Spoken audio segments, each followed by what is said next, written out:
A very good morning to you. It is 7 a.m. Thursday, June 26, 2025. Welcome to ONNJ Mornings. I'm Ken Rosato taking calls at 888-658-0234. Mixed sun and clouds today, a little cooler, highs in the low 80s. Wow, it sounds like a decent summery kind of day. Let's head to meteorologist Mike Favetta with the first check of the Garden State forecast. Mike, are we saying that maybe the little, almost to no chances of thunderstorms today?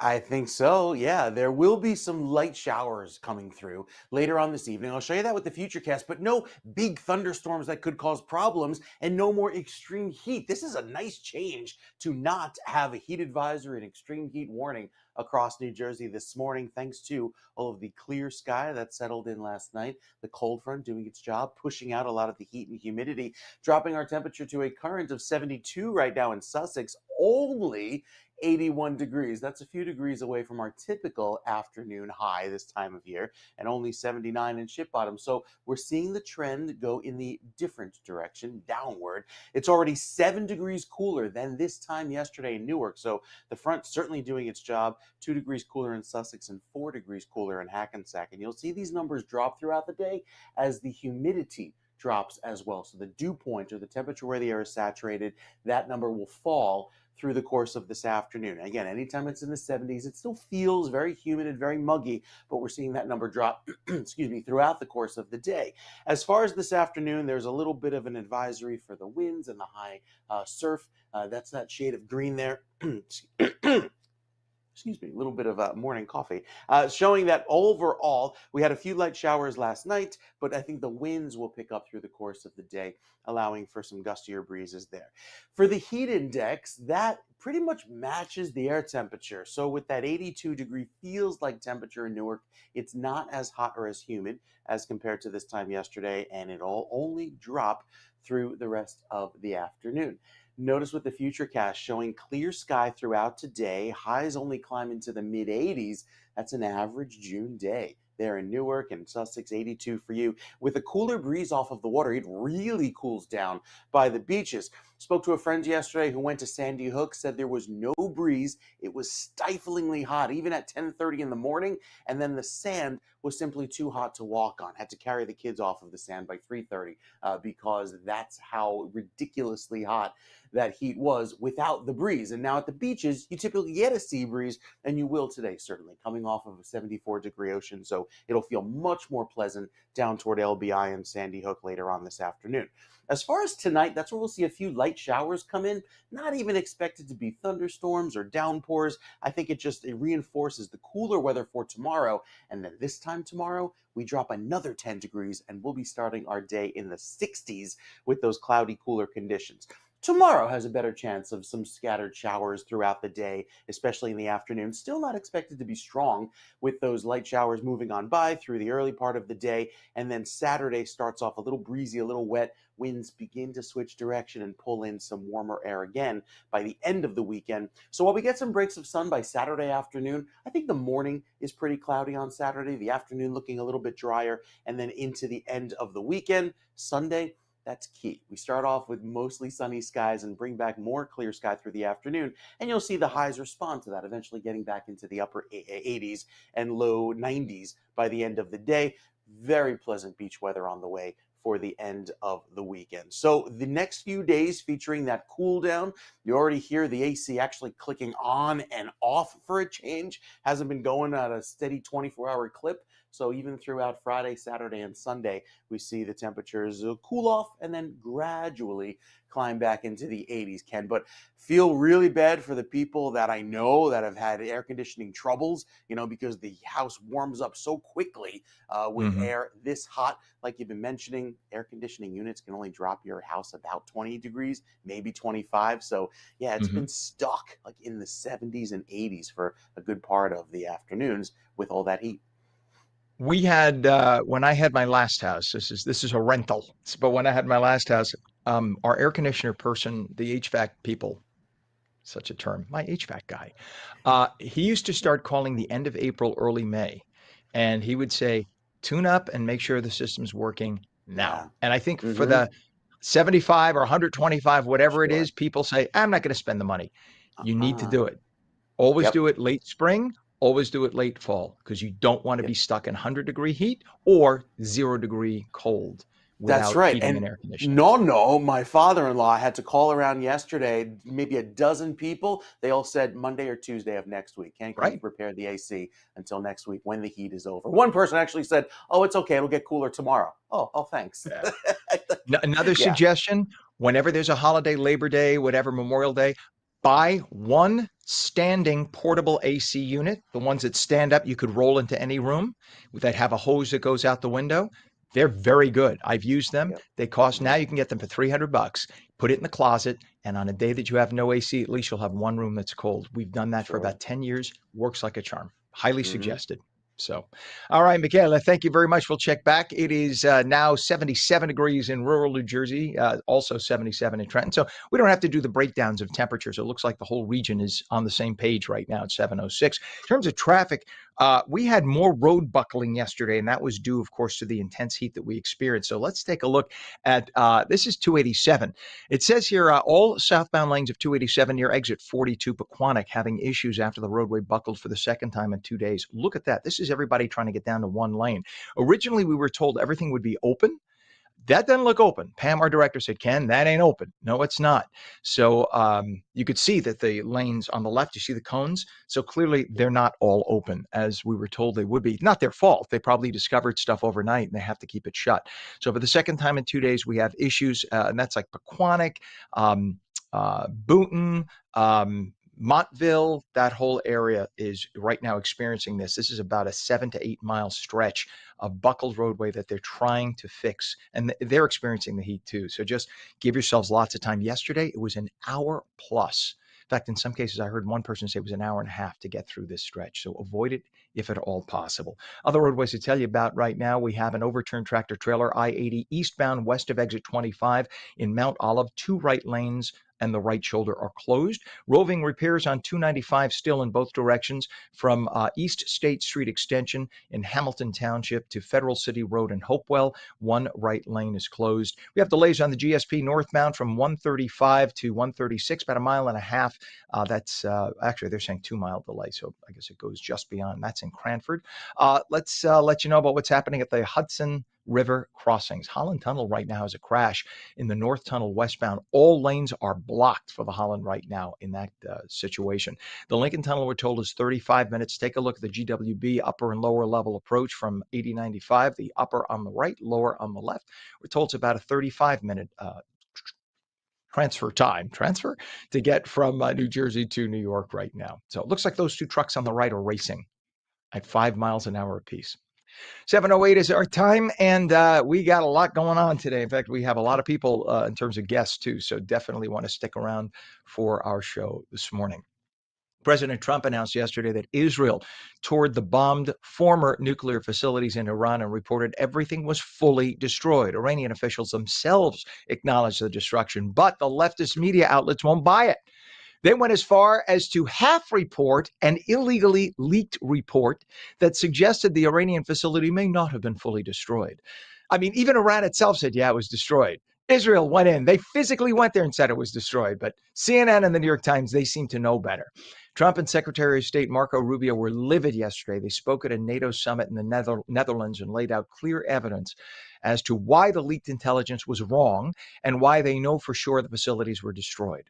Trump was livid that somebody had leaked the classified information. Someone is going to end up in jail, we are told, likely somebody in Congress with security clearance. All the more reason why Trump would not share with Congress the fact that the U.S. would be bombing Iran until after it happened, because the second the people in Congress hear something's going to happen in violation of federal law, treason, they go and leak to their little buddies in the press so that those people in the press will be good to them with stories later. It is disgusting. And the people who do that, they're literally criminals against you and me with what they're doing. They're personally gaining from top secret information that is there to protect our lives. So if you hear of this happening, don't say, hey, what's the big deal? You should be livid and want the son of a bitch in jail because they're breaking federal law. 7:10, a former top aide to President Biden said that she was authorized to direct auto pen signatures, but she had no idea who of the president's inner circle was giving her the final clearance. So Neera Tanden, that's her name. That's the lady there on the right side of the screen. She's the former director of Biden's Domestic Policy Council. She testified for hours Tuesday during an interview in front of the House Oversight Committee. They're investigating former President Biden's mental acuity and his use of the auto signature tool that allowed aides to sign pardons, memos, and other important documents on Biden's behalf. The problem is, she got the authorization from his inner circle, but had no idea if he authorized it or one of his little clone people, his little cronies. During Tanden's interview before Congress, she told lawmakers in her role as senior advisor to the former president from 2021 to 2023, all she did was carry out orders. This looks like it's going to become a deep scandal. And if it comes out that Biden, was not the person actually authorizing those signatures, that is the definition of a constitutional crisis, because then we don't know who was making those orders. And unless you are the elected president, you had no right to order the signature on those bills into law. That is total treason. You want to know, like January 6th, everything they did to those people on January 6th, that would be that's a constitutional crisis that makes January 6th look like nothing in comparison. 7-Eleven's our time.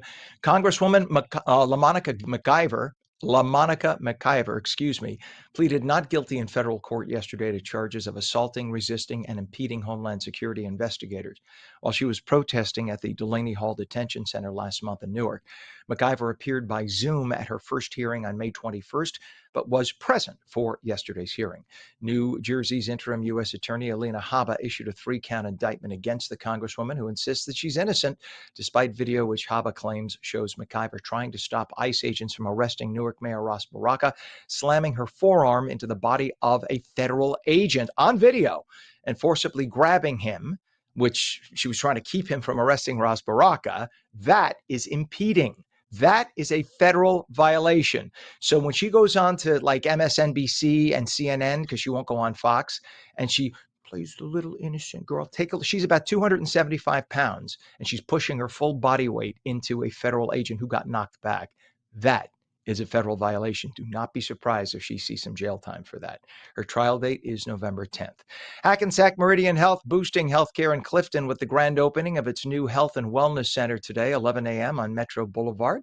The facility, easily accessible by bus and car, offers primary care, urgent care, orthopedics, and more, reducing barriers for Passaic County residents. It's the 4th center opened in 4 years.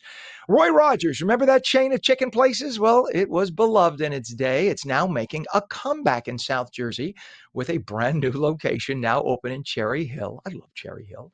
On Haddonfield Road, the grand opening drew eager customers, with the first 50 snagging free weekly combos for a year. Nostalgic fans are excited for the fried chicken, the delicious roast beef sandwiches, my mouth is watering, and the iconic Double R Bar Burger, complete with a Fixins bar for all you want toppings.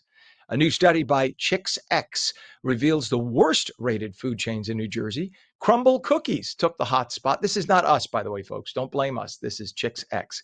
So Crumble Cookies takes the top spot with a dismal 2.72 out of 5, followed closely by KFC at 2.77 and Golden Corral at 2.82. Nationally, KFC ranks as the worst with a 2.89 average, criticized for poor service and food quality. McDonald's and Burger King also made that national list. A freak accident in Asbury Park has sent a woman to the hospital. The unidentified woman works as a city lifeguard and is in her early 20s. Officials say about 9:30 Tuesday morning, the lifeguard was on 3rd Avenue Beach when the umbrella was lifted by a gust of wind and flew toward her. She was then struck by the umbrella, which pierced her under her armpit and exited in the back by the shoulder blade. Amazingly, she never lost consciousness. I want to pass out thinking about it. Rescuers rushed her to Jersey Shore Medical Center. They had to cut chunks of the umbrella in order to get her into the ambulance. Imagine a 6-foot umbrella sticking out of your body. Amazingly and miraculously, that woman is expected to recover. God bless you. Pray for her. She must be in agony. 7:14, all the heat we experienced earlier in the week left a number of people sick as they were attending outdoor graduation ceremonies at Hinchcliffe Stadium. That's in Patterson. Now the school district there has rescheduled many of the graduations to today, the graduations for 5 high schools. In all, over 100 people got ill at the joint graduation ceremony, prompting emergency management workers to shut down the event, and Mayor Shea declared a state of emergency in Patterson due to that extreme heat. Over a dozen had to be taken to hospitals for further testing, all expected to be okay, thank God. Hopefully, all will go perfectly today. Those kids deserve it and their families too. So, all you in Patterson who work so hard for your school, do well today and enjoy your graduation. 7:15, never lie saying that you are law enforcement if you are not. Federal prosecutors have dismissed a case against a woman in Trenton after they accused this woman of lying about being an FBI agent. This happened in 2021. The U.S. Attorney's Office for New Jersey dismissed a count of impersonating a federal officer against Neely Glasper earlier this month. Glasper was charged after Trenton police say that she identified herself to them as being an FBI agent when they stopped her in a traffic stop. She was 29 at the time. Authorities say Glasper has never been an FBI agent. So you are not only violating local law, you're violating federal law. She was charged and freed on $25,000 bond. The case literally sat there. Remember, this was COVID in 2021. So it sat there in a pile until now, June 10th, 3.5 years after the fact. And they finally said, you know what, just forget about it, but don't ever do it again. A 24-year-old man is missing after authorities say he disappeared while swimming Tuesday in the Delaware River. The man is a Trenton resident, was seen swimming near the Fireman's Eddy section of the Delaware and Raritan Canal State Park in West Amwell Township, not far from that shot right there. Rescuers were called but have not been able to find the man. Locals warn the river currents there can be very powerful and could prove fatal for even the most experienced swimmers. There was a building collapse in Upper Deerfield Township yesterday. First responders rushed to Seabrook Brothers and Sons on Finley Road, where they found the building down. It is not known if it collapsed on its own or as a result of an explosion of some sort. It's unclear if there were any injuries. Investigators believe the collapse could be related to an ammonia leak, but an investigation will determine that. It is now 78 degrees at 7:17. When we come back, New Jersey Globe editor David Wildstein with New Jersey's political scene, the inside edge. Mixed sun and clouds today, a little cooler, highs in the low 80s. Meteorologist Mike Favetta returns with your full Garden State forecast, and we'll take your calls, 888-658-0234. You're watching On New Jersey Mornings. Don't go away.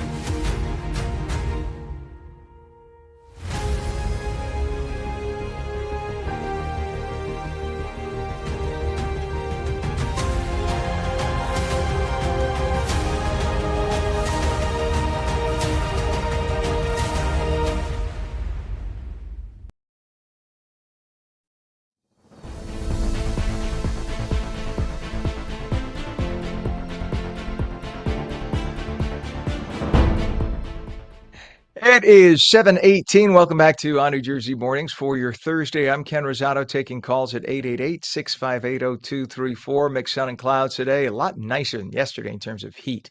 A lot cooler with highs in the low 80s. Right to meteorologist Mike Favetta with the Garden State forecast. Good morning, Mike.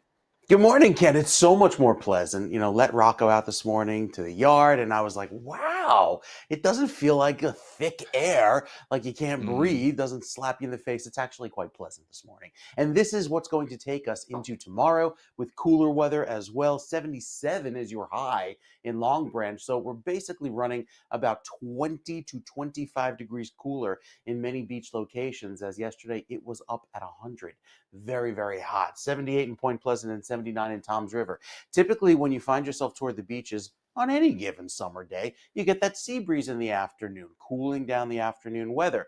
That didn't happen over the last few days. That's why we shattered records at many of the beach locations, some of the oldest ones, like up at JFK Airport, right there along the waterfront there in Jamaica Bay, and got up to 101, which is very unusual. 83 in Trenton, 82 in Princeton. So as the highs today will feel more comfortable, we have a better chance of seeing some showers. Had some of that rain last night move through New Jersey. There's a lot more to come, most of it in the form of some light showers by tomorrow. So as far as today, we'll actually see a pretty decent amount of sunshine with the UV up at a 10, which is very high on the map, just as high as it gets this time of year in New Jersey. These are the showers that came through central and southern New Jersey last night. Northern New Jersey got a few light sprinkles as well. And then you see a few more popping up here early on this morning, kind of just wetting the roads. I think we'll see another shot of this rain tonight and then tomorrow afternoon. So a good deal of sun for a good portion of the day. And humidity drops as well. Anytime you see those numbers in the 50s, it'll feel more comfortable. That'll be the case going into tomorrow, that yellowy shade here, there on the scale, showing how dry it'll be going into the weekend. There is a little more humidity nudging back in, kind of creeps back in throughout Saturday and Sunday, but not the stifling levels that we had and endured over the last few days. So again, the futurecast showing a fair amount of sunshine for the late morning into the afternoon. Still some clouds hanging in at the beaches until the late part of the day, maybe mostly cloudy for you out on the barrier islands. But then we head into this afternoon and evening, and that's when some showers return, likely after the evening rush. Tomorrow morning starts pretty cloudy. It's a gray sort of day with the showers on and off throughout most of the late morning and early afternoon. And then we'll see that southeasterly breeze take over. So your Friday is pretty much gray. Saturday starts off cloudy but turns drier by the afternoon, and the sunshine warms us back into the upper 80s and low 90s, so looking much more pleasant by the afternoon. That's also the case for Sunday morning. We'll see a few more clouds than sun early on in the day with some of those overnight showers late Saturday night, and then Saturday morning, while it starts a little cloudy, we quickly clear out by the afternoon and bring back more sunshine and temperatures again, reaching the upper 80s and low 90s. So a decent afternoon ahead both days on Saturday and Sunday. Going forward into Monday and Tuesday, no extreme heat returning, but average heat. We'll see a mix of sun and clouds, maybe a shower there Tuesday, with those highs climbing back into the upper 80s where they should be. That's average for late June. And then going into the 4th with some clouds, I think, for Friday for Independence Day, looking a little bit wetter by then. So the weekend forecast starting off each morning with some clouds and showers and more of that rain lingering into the midday on Saturday. But there's some sunshine returning by Saturday afternoon. Sunday, starting off cloudy, turning sunny again by the afternoon. Highs statewide back in the mid 80s. It'll feel much more comfortable in just a matter of hours as the temperature keeps dropping, Ken, this afternoon. All right, that is incredible. I cannot believe what a difference a couple of days Yeah. make in terms of the heat. It just was so oppressive yesterday. In fact, last Yep. night I was sitting down at 7:30, 8 o'clock. I was sitting down to do some work right here in the studio, and I looked at. We have a little thermometer for outside. I have a little digital readout, and I thought it had to be malfunctioning. It still said it was 89.8 degrees It's at true. like 8 o'clock at night. I said, "How Mm-hmm. is that possible? That's just crazy." Yeah. But is what it is. Thankfully, that was yesterday. Hopefully, that is the hottest we'll see this year, but there's a lot of summer left to go. Thank you, Oh, Mike. We'll yes. check back with you. We've been fooled before. 78 degrees right now already at 7:23. And just to share a little bit of traffic issues, still not a lot of bit of traffic issues. This is because of all the heat we've been reporting on. That is 287 near Pequannock by exit 42 for about 5 miles in either direction. You hear me? 5 miles in either direction. You have that. And that is because of buckled roadway that happened yesterday. In fact, they thought they'd have it fixed from the day before. We had more issues with more buckled roadway. So this, again, go track down whoever were the engineers for these area roads, because how come it's not happening in New York? How come it's not happening in Delaware? How come it's not happening in Pennsylvania? How come only this little stretch by 80 and 287, all probably built by the same construction company? I would make a little phone call, one ringy dingy Trenton, and say, hey, let's have a little talk about the work you guys did 50 years ago on these roads, if they still exist. But this is, again, this is all because of bridge expansion joint issues, closing lanes for emergency repairs, snarling the morning commute. So this follows a similar incident that happened in Morris County on Tuesday. Drivers now urged to expect about an hour delay through there. Other issues we have on roadways, too, to tell you about: a crash on the Garden State northbound by exit 138 Kenilworth. All lanes open, but there's a 2-mile delay.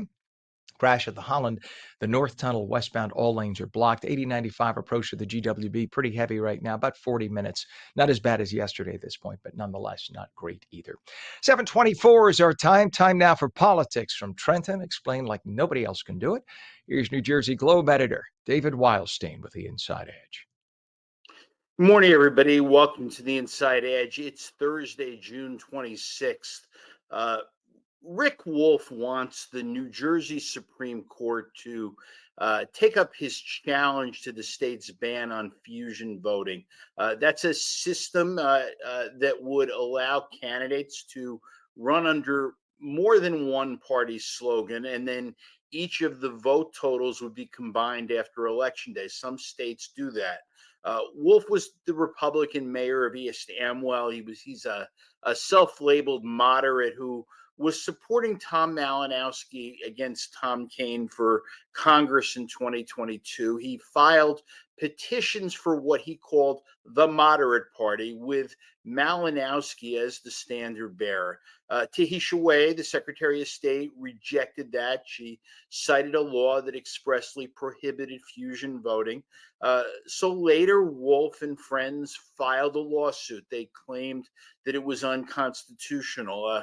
A trial court judge and then a panel of three appellate court judges rejected the idea. The appellate court noted that at the 47 Constitutional Convention, they rejected three fusion voting proposals. And, as it turns out, the lawsuit was funded by the House Majority PAC, controlled at the time by Nancy Pelosi. This week, I asked Wolf how many members the moderate party had in New Jersey. I was looking for a number. I can see that Jersey has about 7,300 socialists and 12,000 Green Party members and 24,000 libertarians. And I want to know how many people have joined his moderate party. He told me that the moderate party won't have members, not at least in the traditional sense. He said it's not a third party seeking to run its own candidates, and that they won't be asking Democrats and Republicans to switch their affiliation and join his party.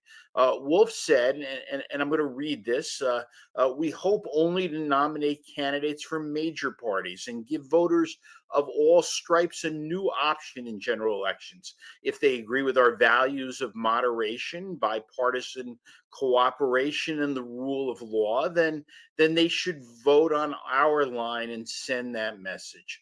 So I asked Wolf who we was. He told me that the question was premature.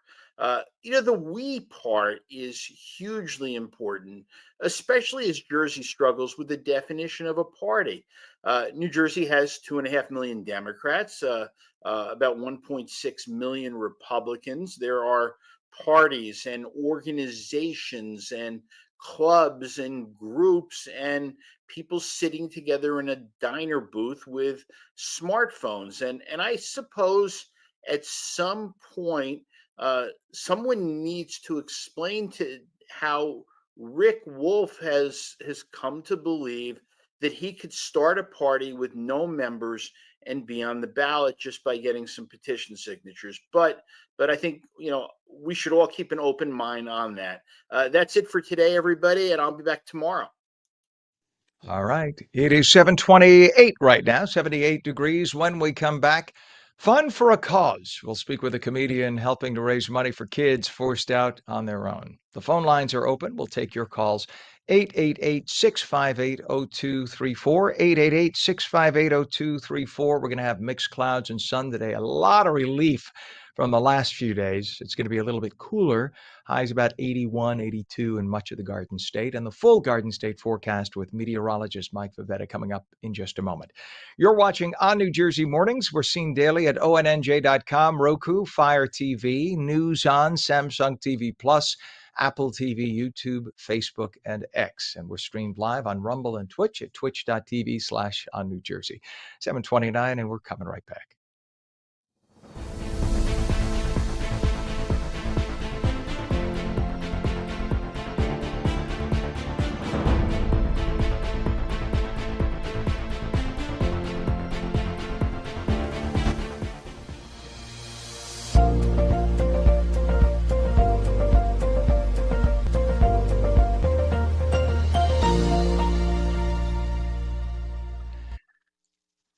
Very good morning to you. 78 degrees, 7:30, Thursday, June 26th, 2025. I'm Ken Rosato. Welcome back to ONNJ Mornings. Mixed sun and clouds today, a lot cooler. Highs. I love how we say a lot cooler and then it's going to be low 80s, but it's a relief. A lot cooler with highs in the low 80s. We'll take it. Meteorologist Mike Favetta with the detailed Garden State forecast. I'll bet you Rocco, your pooch, is very happy for his paws not to have to hit that hot concrete, Mike. That is absolutely the case. I had to walk on the grass yesterday on the shady side of the You or street. him?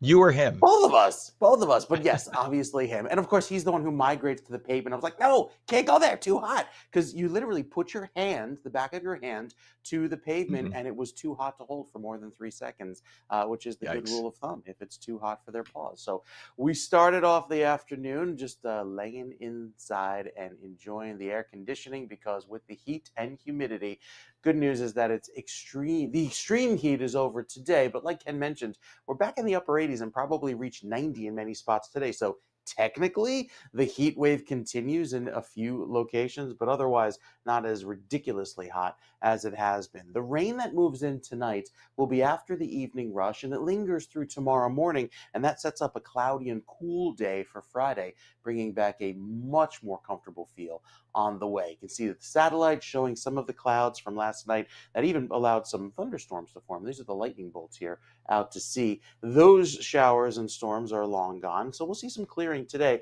but it's that easterly breeze that picks up this afternoon in combination with the new moon that allows for a coastal flood advisory through late tonight at 1 a.m. So might even see a little bit higher than average water along the tide cycles there, along the coastal communities from Middlesex right down to Cape May. As far as the high temperatures today, with the sunshine, we'll be back in the upper 80s at the beaches. Not as stiflingly hot and humid as yesterday, but still warm, with a few showers and storms later on this evening, working through southern New Jersey, west of the Parkway. You'll start to see your weather cloud up later on today. Not getting anywhere near today's record of 102 set back in the 40s and 50s, but at least we'll enjoy those later sunsets at 8:32. And again, I think we'll see clouds return well before that time, probably closer to 5 or 6 p.m. as those skies start to cloud up. And there's the Sandy Hook water temperature, 75 degrees. And with your high tide happening at 9:14, again, 12 hours later, I think later on this evening, closer to 10 o'clock, you could see that water be a little bit higher than average. That's why there's the coastal flood advisory. UV index today, again, it's at a 10 with that water temperature nice and warm. We'll enjoy a more pleasant feel toward the beaches today. No severe threat of storms, just again, an average run-of-the-mill shower going into this evening, not even tomorrow as well. So with the rain that moves in, most of that wet weather is staying off to our west until we get to tomorrow. And then again, of course, we were mentioning how yesterday a lot of this is due to this pressure and the heat dome, which is allowing for some very warm air to move into New Jersey. That's why it's hotter here than in Florida. That is starting to flip, and we like that, especially as the cooler weather is allowing for a little bit of a cool down with the cold front. The next weather system that comes in for Saturday gives us some early morning showers, and some of that could linger into Saturday afternoon. I still think we'll get a decent amount of sun by the end of the day Saturday. It's Sunday that looks much more pleasant by the end of the day with clearing occurring, and that'll feel great going into the next few days. So the 7-day forecast has the rain on the way for tomorrow, a generally cloudy day. Saturday starts off cloudy, but we get some sun by the afternoon. Sunday, also cloudy in the morning. No rain likely, but it will be clearer earlier in the day. Probably by noon, we'll see the sun return in patchy breaks and then full-on clearing by the end of the day. Monday and Tuesday also has temperatures climb back into the upper 80s, and we basically stay there through Tuesday and Wednesday. Probably one wet and rainy day on Tuesday early next week for you. The shore points look a little bit cooler as well. Highs today only climb to the 80s with that easterly breeze. It'll cool off into the 70s tomorrow, Saturday and Sunday. Both days looking pretty decent. Again, clouds in the morning, sunshine by the afternoon, so not all is lost, even though you see the chance of rain there. Monday and Tuesday see wet weather return by the middle of next week. I think Monday is generally dry. So overall, a more average looking feel going into the holiday week next week. A lot of people off, a lot of people, taking the weekly rentals down the shore, so they want that good weather. I think we'll have overall a better looking forecast and not as ridiculously hot going into next weekend. Nature does not like to be called ridiculous. She is very upset that you just did that. So Well. now you must pay meteorologist. All right. Well, thank you very much, Mike. It certainly is nice. I went out to water my plants, which they were like, "Where were you 3 days ago, dope?" I had the most beautiful basil. It could have like surrounded your mansion, Oh, sure, and but it's the all like, basil isn't like heat. No, yeah. yeah. Mm-mm. It told me that this morning. It basically gave me, can you actually give a human the middle finger if you're a basil plant? But that's what it did to me. I'm just saying. All right, Mike. And it sounds funny in basilese. It's like, "Amala." I was like, all right, no more cursing. All right, thank you. Or we'll check back with you, Mike. I appreciate it, sir. It is 78 degrees at 7:35. Take a look at this nasty traffic cam. This is I-287 near exit 42 in Pequannock. All southbound lanes of I-287 in that area are now closed. They are trying to do some emergency road work and some repairs there because we had the intense heat causing the roadway to buckle for the second time in 2 days. They thought that by now it would be reopened. They've been working all night. So don't blame the construction crews. They've been really trying. But as you can see, the roadway is not open right now. It's down to one lane, and you got about an hour to an hour, 15-minute delay through that area. So if you're heading on I-287, this is like through Morris County and right next door too. This is all through Peconic, Montville, this whole area, Kenilworth, Riverdale, all a mess right now on 287. So avoid it like the plague. Do not take it. It's going to be at least another day before this gets all fixed up. Other roadways to look at. We have a crash on the Garden State Parkway to tell you about. Northbound south of exit 138 in Kenilworth, all lanes open. 2-mile delay, though. And a disabled vehicle on the New Jersey Turnpike in a roadway northbound south of Molly Pitcher service area in Cranberry. The right shoulder is blocked. Overturned tractor trailer I-80 eastbound west of exit 25 Mount Olive Township with 2 right lanes and the right shoulder closed. And we have roving repairs on I-295 also due to buckling roadways in both directions from north of exit 64, which is in Hamilton Township, to Federal City Road in Hopewell. 1 right lane of the 3 lanes closed. The 8095 approach to the GWB, pretty heavy right now. It's about a 35 to 40-minute crossover time. The upper level is on the right, looks a little better than the lower on the left. The Lincoln Tunnel now 35 minutes, and the Holland is 25. Our time is 7:37. Charles Happel Charles Happel, been corrected, is a licensed architect who wanted more. He realized his life was full of stories, some tragic, but more hilarious. And he felt he needed to share his stories with the world, and we're glad he did. So when he finishes designing buildings, he heads to area comedy clubs and puts smiles on people's faces, all to raise money for charity. Here he is in action.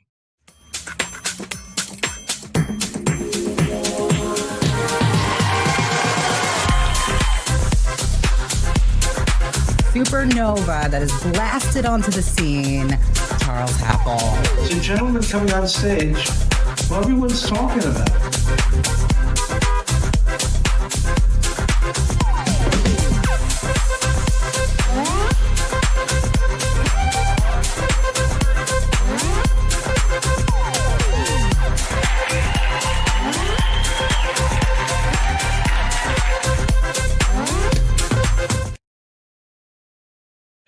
And let me welcome now, Charles. Are we calling you Happel or Happel? Because she called you Happel, and in the past I called you Happel, but suddenly last night when we were talking on the phone, you said it's Happel. Okay, so which is it? To be honest, Ken, I don't know either. But you can call me anything you want at this point. We'll call you Happel because it sounds so much more fancy. We here in New Sure Jersey, we like does. fancy, the Garden State. So The I now the, just in full disclosure, I've known Charles for years, and he's a great architect. When did you decide that comedy was your venue that you wanted to get into? Because I didn't know this about you over the years, and you're hilarious. yeah, I always wanted to do comedy from as far back as I can remember. And I don't know, just recently I had this epiphany of like, that life's too short. And if there's something you want to do, don't wait till it's too late, just do it now. And so I decided to just go ahead, give it a shot. I prepared a whole skit over 8 weeks. And essentially it's just taking off now. It's just every other minute I turn around, it's another show, it's another, can you come here? Can you come there? So it's just been really great. I've spoken to comedians over the years who tell me that almost like musicians get inspiration, everything a musician looks at, they say, "Oh, I got a line," and they write down lines when they see something. And my comedian friends say the same thing. Like they'll be driving, and all of a sudden they get inspired in their head, and they, Yes, "Oh, that's hilarious." Do you do that? Do you find that now that you look at everything as a of comedy line in course. your head? Of course. That's So fascinating. actually, for many, many years, anytime I found something funny, I would write it down. And so I would text it to myself. So it's funny, I had to go through like years of text messages to try and find all the funny stuff that I had done. But yes, that is how it happens. It's everyday life. Everyday life is comedy, it's tragedy. And there's so many different things that you can gain that could make great acts. So I have acts about my cats, acts about just things that I found funny while, going around places. So yes, it's everyday life can inspire comedy in every single way. I love some of the dual careers of my comedian friends or people whom I know. Like we have a state senator here in New Jersey. We've had him on the program. He ran for governor. He was just running for governor. He is phenomenal stand-up comedian. And to see him, with all due respect to him, and I won't mention his name now, but to see him, you would think this guy, he looks like he's like mean and quiet or whatever. I'm just saying, he's actually a very nice man. Yeah. But you don't think that this guy can stand up and he's hilarious. And it's like I'll be interviewing him about politics, and all of a sudden he'll just be dropping one-liners at me, and it takes me a second because I'm talking to a state senator, and I realize this guy's hilarious. Is Yeah. it just the different way that your brain is wired to look at the world? I think so. I think that, my whole life, everybody always told me I should do comedy. I was very good at impressions. I have so many different stories of life events that occurred to me that are just very funny. I think that it definitely is the kind of thing that it just comes to you. Once you're talking to somebody, something funny comes to mind. And it's different though, because, you're saying one liners, because I have so many friends who can do one liners. But when you do stand up comedy, it's very different because it's not like, I mean, unless you're doing a lot of crowd work or so on, you have to come up with a storyline. You have to have an idea in your head when you go up to, present to everybody. So even if you are funny on the spot, once you're on a stage, it's completely different because now you have to keep people engaged. You have to, it's like somebody I know who I talked to who's in a Rolling Stones cover band was like, when you do stand up comedy, it's very different. If I mess up, I can hide behind a guitar or hide behind a microphone or something. In your case, you're there up by yourself. If anything goes wrong, you ultimately don't have anything to hide behind. So you have to be on point the entire time. So even just having one liners, once you're on a stage, it's not at all the same thing. And I think it takes more than just being funny to really be able to pull off stand up as well. And of course, you always have those people who were dragged to the comedy club by the girlfriend or something, and you have Yeah. those people who sit there and they're like, "Make me laugh." That must be Yes. very intimidating. Do you rise to the occasion or just ignore someone like that in your audience? I think for me, it's about having fun. And so things like that would stress me out for sure. But I think that for me, what I've learned in doing this now is that you can't make everybody happy, and not everybody is going to think what you're saying is funny. And as long as you continue to have fun, things like that won't bother you anymore. So let's talk about some of your upcoming performances and charity that you're also helping out. So what are some of the locations you're going to be at in the next few weeks? Yeah, so I'm performing at the Green Room 42nd, which is in the Hotel in Manhattan. I'll be there June 28th at 8 p.m. for a Pride comedy show, as well as on July 5th at 8 p.m. That one will not be a Pride show, just a normal comedy show. No, there's no pride involved at all. Yeah, no. Well, for me, every day is Pride, so there will Right. definitely be some Pride there for sure. And by the way, for that's Yotel is perfect for New Jersey people because the minute you come out of the Lincoln Tunnel, there's the Yotel. You can't miss it. You make the left turn by 10th Avenue there, and there's the Yotel on your right. So that's a perfect location. There's a giant parking garage because I used to pass it when I worked at Channel 7. I passed it every morning of my life. There's a giant parking garage right downstairs. You can pull your car right into that garage. It's a pretty decent price and go upstairs and enjoy the show and not worry about scouting for a space. And then you also do this for charity. Talk about some of the charities and why this one charity means so much to you. Yes, so we're trying to raise awareness and money for a organization called Pride for Youth. Pride for Youth basically is an organization that essentially helps LGBT youth, whether it be offering a safe space for them to meet. They offer employment opportunities, food, even housing for, unfortunately, there's some people out there who will, put their kids out on the street once they find out something like this. And so these programs offer safe spaces as well for housing and so on for gay youth as well. They do also have other stuff, not even just for youth. They also have other stuff that they do with even, just the community in general. For me, this place is very special because when I was growing up gay, I didn't really have many friends. A lot of people, didn't want to talk to me or whatever. And so I ended up, finding out about this youth organization with this girl I had met in school, Angela, who was one of my best friends. And the two of us decided, let's take a look at this space and see if maybe we can go. And we would go there every single Friday. And for me, it was just incredible to have a space where, when you're 15, 16 years old, it's not so easy to meet somebody, especially if you're having such a hard time where, I would sometimes go sit my lunch on a toilet bowl by myself Uh, because people didn't want to sit with me or talk to me or anything like that.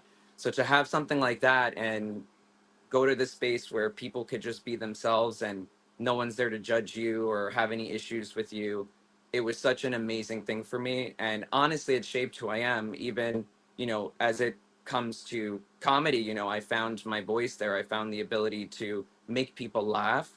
And even then to translate that into what I now do, because, I realized that by being funny, people would like me. And not just that, but I could change their minds on how maybe they saw another gay person. And maybe, they're like, okay, I have this one I like. Maybe, there's more I'll like, And so through comedy, I could easily go out and, change people's minds. And I feel like this organization, PFY, was honestly one of those stepping stones for me to finding myself because, if you have no voice where you are, finding a voice even in just one place will open your mind up to find a voice no matter where you are, and whether that be all right. comedy or this youth organization. It's been great. Oh, so you have a website up yet for people to take a look at and check out some of your acts? Right now it's my Instagram. You can go to Okay. Charles underscore Happel, Charles underscore Happel. But right now we are working on social media.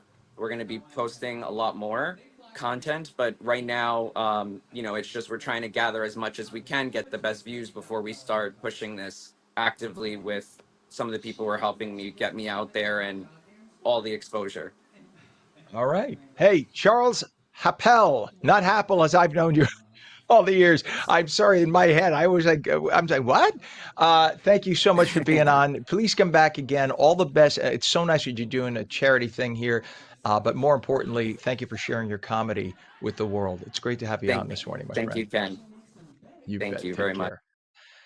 It is 7:48 right now. It is 78 degrees, mixed sun and clouds today. A little cooler, highs in the low 80s. Meteorologist Mike Favetta returns with your full Garden State forecast. And we'll take your calls at 888-658-0234. You're watching on New Jersey Mornings. Don't go away.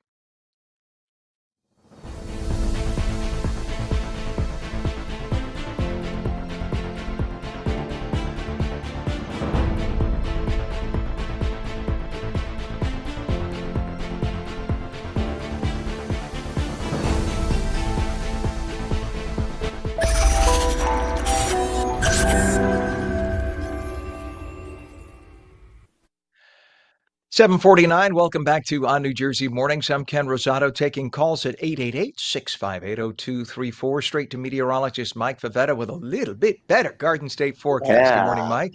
Good morning, Ken. You'll still hear the air conditioning humming today. It just won't be humming for a steady 48 hours like it has been for at least the last 2 days. It'll be clicking on and off. It'll let you know that it's not as hot as it has been over the last few days. Temperatures today reaching the low 80s this afternoon in northern New Jersey. That's a few degrees below average for a change. So we'll take it even with the clear sky transitioning to showers by day's end. And I mean later in the day. Most of this afternoon will actually be quite sunny. It's as we head toward the evening hours, that's when some showers roll through northern New Jersey later on today. We've also had a marked improvement in air quality thanks to that front pushing through last night, not only lowering temperatures, but also bringing back some better air quality. So we're at the good level across most of northern New Jersey, where you see that shade of yellow, especially interior sections, because that cool easterly breeze pushing in a refreshing air there toward the coast. You still have poorer air quality down toward Cape May and Atlantic City. That's that moderate number anytime you get over 50. So that's why you see the air quality level back over the 50 mark, with the temperatures that will feel much cooler today, even cooler still tomorrow. Have to head to the Pacific Northwest or down to Florida and Texas to enjoy that heat, at least for the next 2 weeks, the above average temperatures. We also have a decent amount of rain headed our way later on tonight into tomorrow, probably pick up about a half inch with those scattered showers.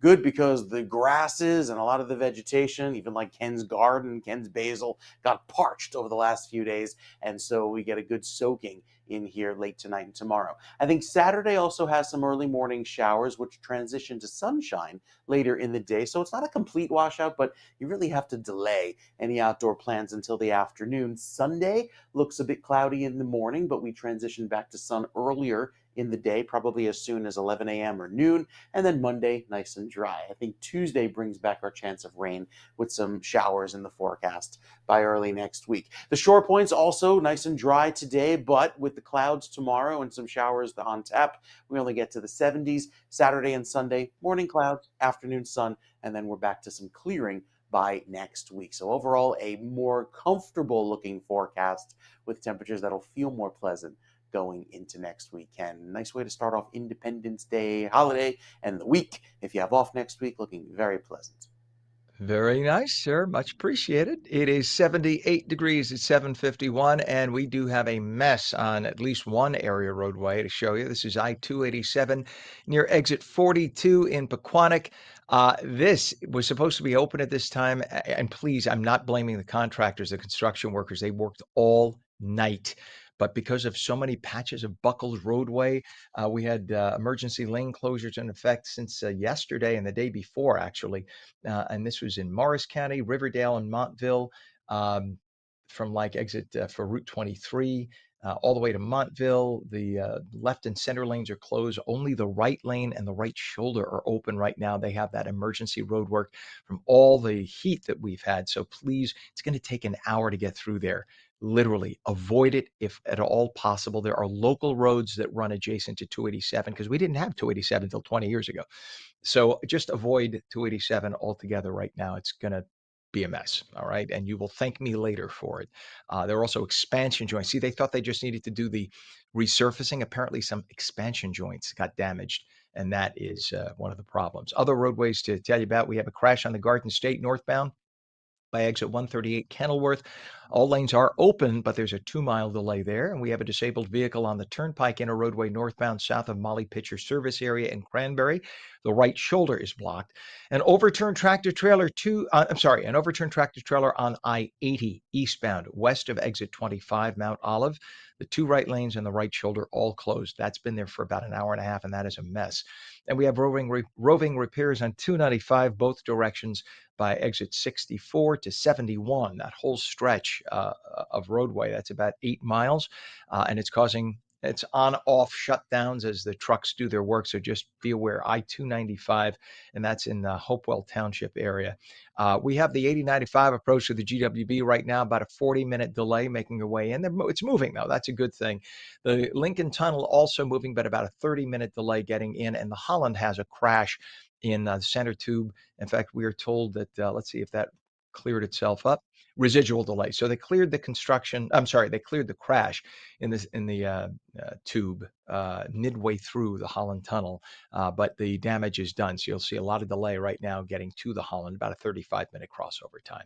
7:54, the New York Yankees stepped off the field and into the community for their annual Hope Week, honoring organizations that inspire through compassion and courage. One of this year's honorees was the Valerie Fund, based right here in New Jersey. Our Lisa Marie Falbo shows us how the Yankees brought some high-energy fun and heartfelt surprises to a few very deserving families. Fanatics Fest NYC brought out the biggest names in sports, including those from the Garden State. With every major league activating and can't miss collectibles, it was the event to be just across the river. At Fanatics Fest NYC, sports, entertainment, and culture collided, bringing fans face to face with their heroes and offering an experience unlike anything else in the game. And New Jersey came out swinging, from Yankees breakout star Anthony Volpe to Hall of Famer Derek Jeter, Giants legend Eli Manning, and fan favorite CC Sabathia. The Garden State roster was stacked. Who did you meet here today? Austin, we saw Wells, we saw Jack Hughes, we saw Wade Boggs. We're gonna meet Bernie Williams and Reggie Jackson, I think. But one of the most moving moments came courtesy of a surprise appearance by Tom Brady, fulfilling a dream for a local Make-A-Wish recipient and reminding everyone why these events matter beyond the game. My condition is fine right now, and I'm just happy to be here. Fanatics are one of our dearest partners. In fact, they are our official sports wish partners. Benevolence, generosity of the community, and corporations and individuals like Michael Rubin and Fanatics, that's what puts the gas in our tank. We don't charge our families any fees. We don't receive any government support. So it's all on the generosity of the community. Make-A-Wish is the most inspiring organization in the world. And I know every time any of us at Fanatics or the incredible athletes that we work with get a chance to spend time with someone who's a Make-A-Wish, they come out inspired for what these kids have been through.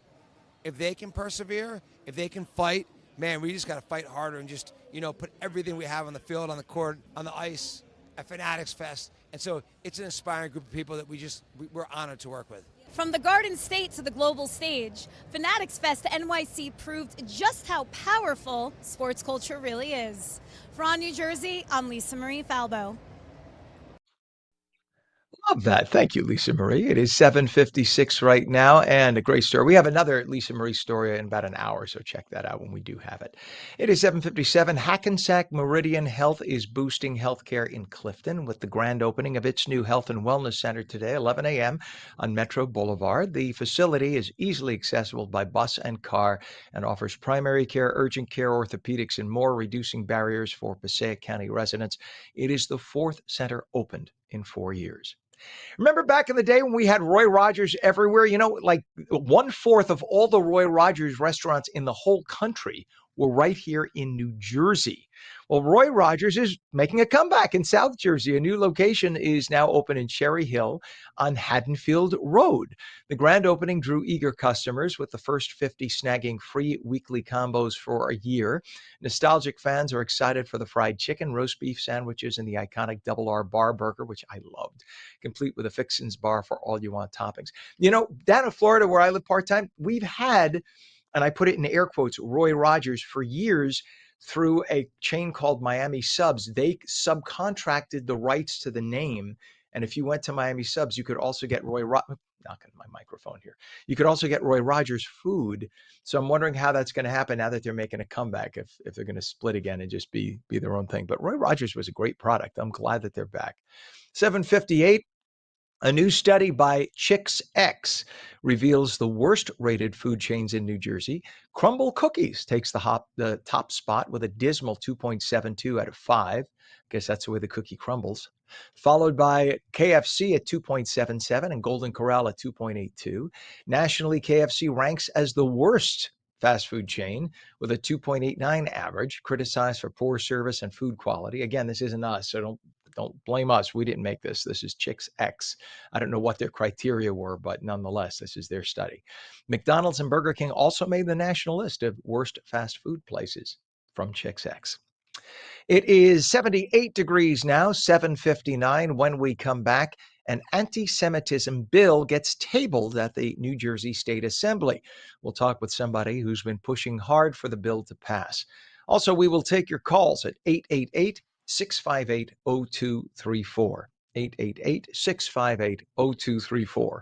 Mixed clouds and sun today, bit of a relief, a little cooler with highs only into the low 80s as opposed to the low hundreds. The full Garden State forecast in just a moment. You're watching On New Jersey Mornings, seen daily at ONNJ.com, Roku, Fire TV, News on Samsung TV Plus, Apple TV, YouTube, Facebook, and X. And we stream live daily at Rumble and Twitch at twitch.tv/On New Jersey. Coming up on 8 o'clock, and we'll be right back.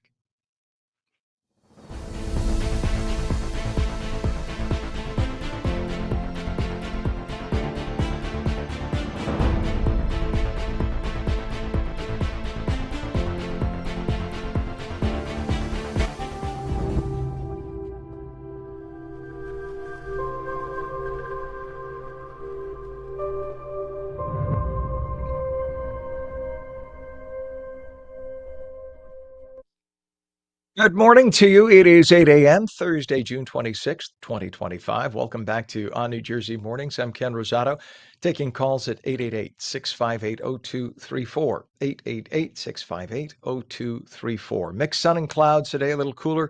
Highs in the low 80s. We head to meteorologist Mike Favetta with a check of the Garden State forecast. And Mike, is your grass still dark brown, or did it finally peek out with some green this morning? Nah, it's still yellow and dusty, and you walk on it and you see the little tufts of dirt pop up, like like Pigpen is walking over, like a cartoon. I mean, that's how dry it's been. It's serious. And with all of this heat, which actually continues today, because you think, okay, the extreme heat is over, Ken, today. We won't be in the hundreds, but some places will still get to the 90s. So technically that heat wave continuing now for day 6 across some parts of New Jersey. Just a lot of hot weather. Doesn't want to quit. We've already seen with the cold front sweep through northern New Jersey, tapping into the low 70s right now, such as in Sussex, down toward Toms River. It's still 82. It is still very warm throughout the overnight. But the good news is we are running 9 degrees cooler than this time yesterday, and you'll see this number stay that way over the next few hours as the cooler weather drives on down. Also, less humid air working its way from the north to the south. That's why you see these dew point numbers much cooler here up in northern New Jersey as compared to the coastal neighborhoods, where that easterly breeze pushes in a little bit more of a humid breeze throughout the day. But it's a gusty enough wind to prompt a coastal flood advisory for the new moon cycle, bringing in higher than average tides in combination with that persistent 20-mile-per-hour wind. That'll make the tidal waters a little bit higher along the coast today. Had some showers last night, which quickly formed into some thunderstorms offshore. Not an issue for us. We stay dry for most of the day today, but breezy, especially along the shore. You feel those breezes around today. Oh, how did wind chill slip in there? Okay, forget that. We're back into the gusty breezes throughout this afternoon, with the temperatures today promoting a little bit more of a windy feel out toward the waterfront. So by 11 a.m., you'll see those winds up to 21, 26 miles per hour, predominantly out of the north and east. That's why you see more clouds at the coast today. But with that breeze persisting through this afternoon, it'll also bring back a little bit more of that back bay flooding along the southern regions and southern sections of Barnegat Bay, especially down by the Manahawkin Bridge over toward Lacey Township, that area, into this afternoon and tonight around the time of high tide. Throughout tomorrow, the winds persist, and with that easterly breeze, it'll feel much cooler into the afternoon, probably only get into the 60s across most of New Jersey, especially away from the coast. The heat index, not as oppressive as it was in the last few days, and that temperature just keeps dropping through this afternoon, only reaching the low 70s and low 80s, rather, that is, later on this afternoon. Struggling to get to 90, but it could in spots. Throughout the overnight, we see some showers return. Tomorrow is very cloudy and cool, with those showers returning again in the afternoon. So I think it's a wetter day tomorrow, with more clouds morning, noon, and even night, with those clouds sticking around into the evening. The wind eventually shifts on Saturday to bring back some late day breaks of afternoon sun, and we could be back in the low 90s, especially in Newark by Saturday afternoon, allowing for that clearing to take place for Sunday. Sunday early morning might have a few sprinkles pre-dawn, but we're back to some breaks of sun by the late morning and early afternoon, looking much drier and looking clearer in through the end of the weekend. So the next few days featuring a cool down, featuring some showers, but I think we break out into some clear sky by the end of the day. Sunday with a high, Ken, of only 82 degrees. That'll feel very pleasant. Wow. I love that. I love it how, like, think back 3 or 4 weeks when we had highs in the 60s. Just the idea of saying high at 82 and thinking, it's a relief. Thank goodness. Who knew then what we know now? All right, Mike, thank you very much, sir. It's 79 degrees right now at 8:04. And we do have something that you're not going to say, to this. This is a mess. 287 near exit 42 in Pequannock. In both directions, you have some, not on the left, ignore that. But when I say in both directions, I mean both directions from that point. We have problems, lane closures in effect southbound. 2 locations in Morris County, Riverdale and Montville, through Pequannock as well. This is about a 3 or 4 mile stretch, and this is causing about an hour to an hour and 15 minutes of delays because of road buckling and expansion joint repairs. This is all due to the excessive heat that we've had over the last few days. So if you're driving and you normally take I-287 through that area, please avoid it because that is what you're going to encounter. And that's an hour delay. You don't need that as you make your way to work or school today. Well, not school, but work so much. That's a mess. We have another issue right now, and this is on the New Jersey Turnpike mile marker 0.7 Hudson County Extension east of interchange 14. So this is in the area going to Newark Airport. A lot of traffic building up at this point. Not as bad as it's been in recent days, but nonetheless, a lot of people traveling. They're getting out of Dodge and using all of next week for vacation because of the 4th of July. So give yourselves a little extra time on that. We have a traffic signal down on Marlin Street northbound at Port Street in Newark. All lanes are closed, and there is a traffic signal failure as a result. So that little section of Newark is a mess right now. Overturned tractor trailer, I-80 eastbound west of exit 25, Mount Olive Township. 2 right lanes on the right shoulder closed, and we have roving repairs on I-295 both directions from Hamilton Township straight through to Hopewell Township. 1 lane is closed. Take a look at the GWB approach 8095, upper level on the right, lower on the left. A little bit better at the upper than the lower, but nonetheless about a 40 to 45 minute crossover time. 35 at the Lincoln and 25 at the Holland. 8:06 is our time. Jewish community leaders and advocates staged a unified walkout from a state assembly committee hearing on Monday after the sudden decision to table a vote on a long-delayed anti-Semitism bill. The legislation, which aims to codify a state definition of anti-Semitism, you'd think this would be pretty basic, has been stalled for over 3 years despite widespread support and a growing wave of anti-Semitic incidents across the state. Joining us now is Dan Rosette, Director of Community Relations for the Jewish Federation in the heart of New Jersey. Dan, thank you for being with us today. And it boggles the mind that it takes 3 years for something as basic. It's like, what color is this behind me? Oh, that's blue. All right, let's try it again. What color is this? It's like, why are there people who just can't name what anti-Semitism is? It's pretty basic. Help me out with this. Well, thanks. First of all, thanks for having me, Ken. I really appreciate it. You're absolutely right. I mean, it does boggle the mind. Everything in the IHRA definition, the International Holocaust Remembrance Line definition, is pretty clear cut. There are parts of this definition that do touch on Israel, which is probably why there is a lot of objection to this bill and to the definition. However, it is my strong feeling that the critics of the bill just don't understand it. They haven't read the text, they haven't basically read anything about it, in my opinion, and only saw the word Israel and decided we're not going to support this.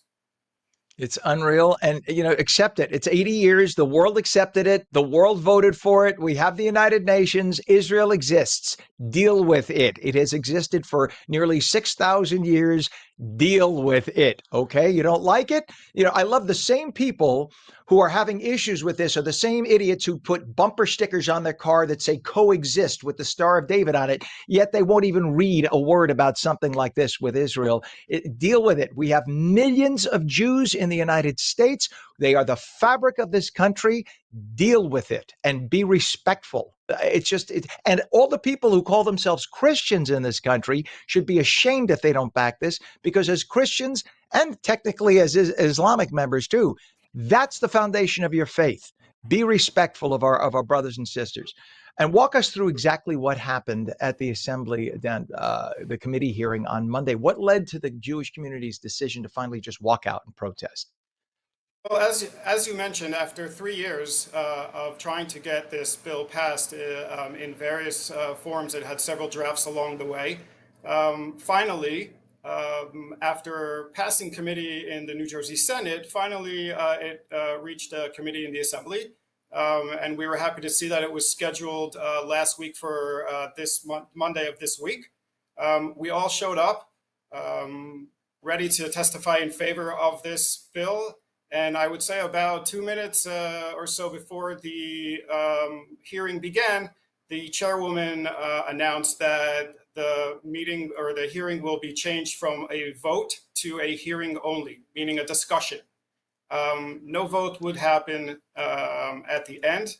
And, you know, we got together as a group, the leaders of the Jewish community from many organizations, other Jewish federations from around the state, and other major Jewish organizations that have been working on this all this time.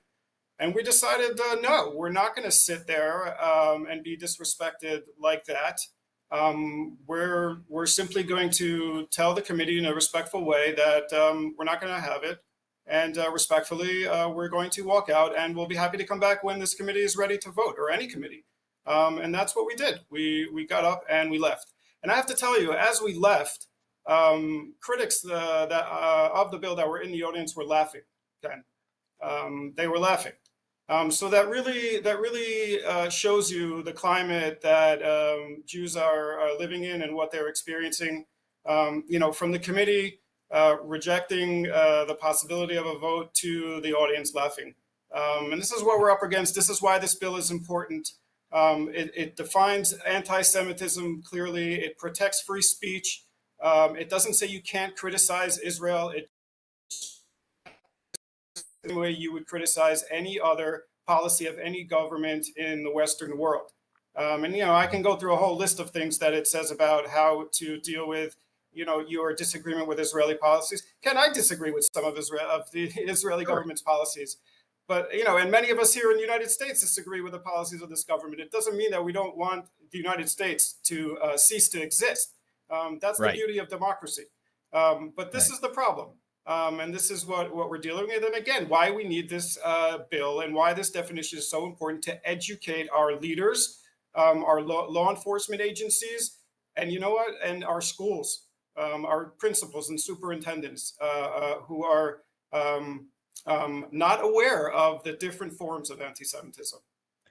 You know, I mean, you go to Israel, Dan, if you go to Israel, you know very well, right now, there are fights among Israeli Jews and Arabs. Arabs are on the Knesset, etc. But there are fights right now. They want to put Bibi on trial, the prime minister, at a time, at a time when they just had the most successful defeat of Iran. That's the time you take your prime minister and put him on trial? Are you out of your mind? But that, you know, the point I'm trying to make is there are differences even in Israel. So it's okay to have differences. We fight among our family members and friends. When I say fight, I put it in air quotes. That doesn't mean that you don't accept the realities of that, you know, by not accepting that anti-Semitism exists and you have to be able to define it so you avoid it. That's the key, because we had a Holocaust. And this is where it differs from every other culture in the world. You had, yes, there have been fights among Islamic members and there have been fights among Christians, but there's only one group of people on the planet who the world tried to eliminate, and that is the Jews.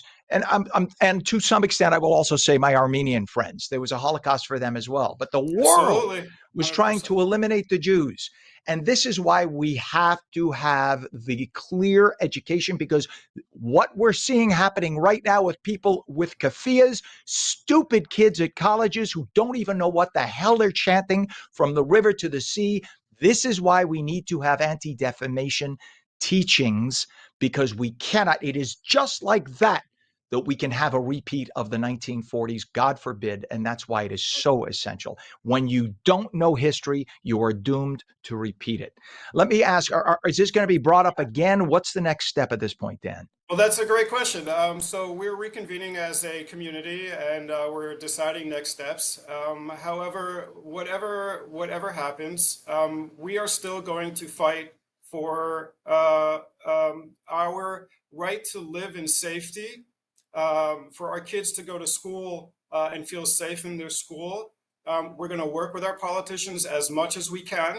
But there's a little bit of the unknown here. We're not 100% sure what next steps are, but I can assure you that whatever we decide to do, we're going to go full force and do everything we can to get this definition adopted by New Jersey. And if that doesn't work, we'll get it adopted by municipalities and by schools, or we'll just introduce this definition to people who need it. Just one thing, if I may. You mentioned, the protests and the kafiyas. One of the things that this bill does, and it's actually the whole point of this bill, is to connect slogans and different sayings to acts. In other words, if you say I hate Jews, which you're allowed to do, it's protected by the First Amendment. But then if you go and you firebomb a synagogue, that connection needs to be made. Or if you say, I don't believe that the state of Israel should exist, and then you go and attack a synagogue, that connection has to be made. And it should be. It absolutely should be. Does. We want you back, Dan. Come back, because we're out of time right now for this segment, but please come back. Let us know what's going on, because this cannot be left to just flounder. This is way too important. Dan Rosato, Director of Community Relations for the Jewish Federation in the heart of New Jersey. Thank you for being with us today. Thank you, Ken. I appreciate it. You bet. It is 8:15 right now, a little cooler today, 80 degrees right now. We'll be right back with meteorologist Mike Favetta and the full Garden State forecast.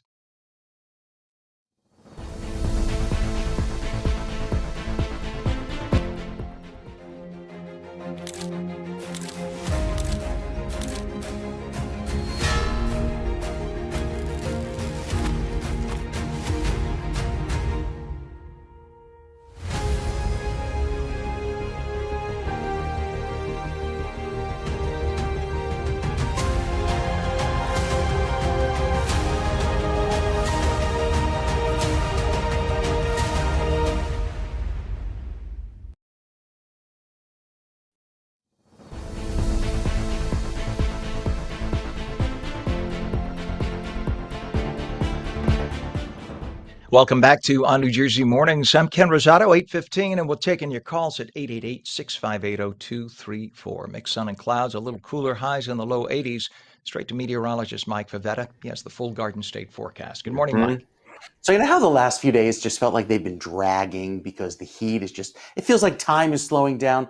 Do you feel like this morning is just flying right by and the rest of the week is going so quickly? I think that's a good sign. Bringing on the weekend a little faster. We don't have that heat fatigue or that heat-teague that we're trying to coin here. I know we're making streaming dollars here, so we get the D level of euphemisms, but still, we're trying to bring back some cooler weather, Ken. Trying to bring back the drier feel, and that'll be the case once we get into this evening with all of the clouds that'll be around and temperatures holding in the upper 70s for a high. So cooler weather coming in at the coast, thanks to that easterly breeze west of the Parkway, even west of the Turnpike. You could make it into the low 80s thanks to some breaks of sun through the course of the late morning, but the rain is returning and it'll arrive later on this afternoon. Still have what's left of yesterday's heat dome starting to break down. So you see the clouds and showers to our north, heading from west to east, the clouds and showers to our south, going from east to west. So still that clockwise circulation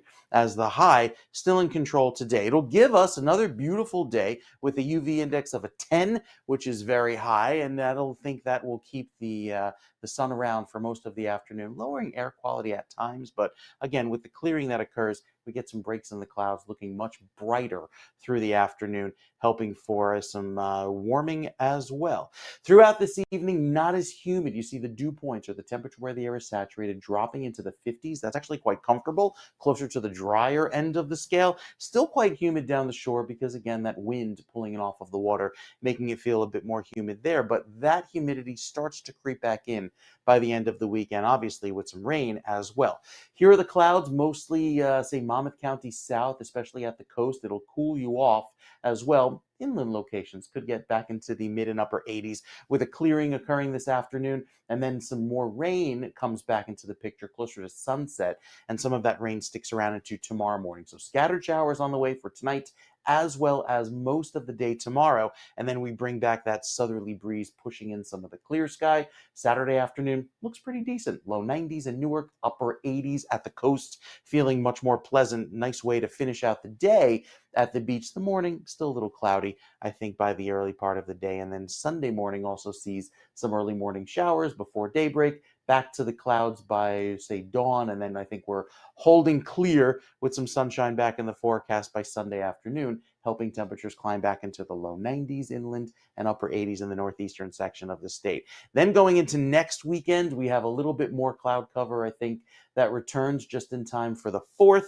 So there's a little shower chance on Tuesday, and then by Wednesday, Thursday, and into the holiday, we'll start to see the skies clear out once more. So looking pretty decent as of now to start off our holiday week, since a lot of people taking off beginning next week and calling it a holiday. So throughout Saturday, there's our morning showers clearing by the afternoon on Sunday. We get sunny afternoons both days, but it'll start off a bit gray each day, transitioning to clear sky by the afternoon, Ken. All right. Very good. Thank you, sir. And we do have a lot of traffic to talk about. We're going to hit it right now, Mike, if we could. Let's take a look at I-287, your exit 42 in Pequannock. Because of the excessive heat that we've had in the last few days, we have still some roving road repairs. As a result, this is what you have, down to one lane on I-287. This is through Riverdale and Montville and Pequannock for about a 4 or 5 mile stretch. That's causing about an hour to an hour and 15-minute delay as you make your way through that area. So if you can, just avoid it at all costs, because it's going to just make a mess for you and it'll ruin your day. Trust me, you don't want to deal with that if you can avoid it. The 8095 approach to the GWB right now, it's about a 40-minute crossover time. Not bad. It's heavy but moving. And we have about a 30-minute delay at the Lincoln Tunnel, 25 of the Holland. It is 8:21 right now, 79 degrees in northern New Jersey, 81 in Trenton, and about 84 at Newark. The fragile ceasefire between Israel and Iran appears to be holding. As President Trump said, the U.S. and Iranian officials will talk next week. Trump helped negotiate the ceasefire that took hold just 2 days ago. And joining us by phone to talk about where things stand today is the News Nation senior national security contributor, Lieutenant General Richard Newton. General Newton, thank you so much for joining us this morning. Good morning, Ken. Good to be back with you. Well, thank you, sir. I know that General Dan Raising Kane, the chairman of the Joint Chiefs, is talking right now. He has a news conference he's doing, so I'm sure he's giving us updates. But I know there were some issues. The New York Times and CNN had reported on some leaked information that was preliminary, suggesting that maybe as much of the nuclear program that we thought was destroyed may not have been, and that was based on a very preliminary study. We have since subsequently found that that should never have been leaked because it's not true. Tell us more about that based on what information you have, please. And certainly my experience. Ken, what you're referring to was inside the intelligence community, there are a number of agencies, the Central Intelligence Agency, for instance. There's also the Defense Intelligence Agency, which is an outstanding organization. And apparently there was leaked a very low-level report that had done a very preliminary assessment on the results of the strikes on Saturday night with the 125 U.S. military aircraft, to include dozens of Tomahawk cruise missiles launched from a submarine. And they were just given a very preliminary assessment in terms of whether or not the extent of the damage would extend to a period of time, say, set back Iran's nuclear weapons development capability months or however long. And so, but it's now been, by the way, it hasn't even been really verified from other intelligence organizations, which is very common and appropriate, process. And so that's really the crux of it is. And what you've got is you got the Secretary of Defense, Pete Hegseth, you got the Chairman of the Joint Chiefs of Staff, as you alluded to this morning, really at a press conference as I speak, really underscoring what we know now and the extent of the damage and as I reported, is severe to catastrophic with regard to specifically those 3 nuclear weapons development sites in Iran that were Isfahan, Natanz, and Fordow. Mm-hmm.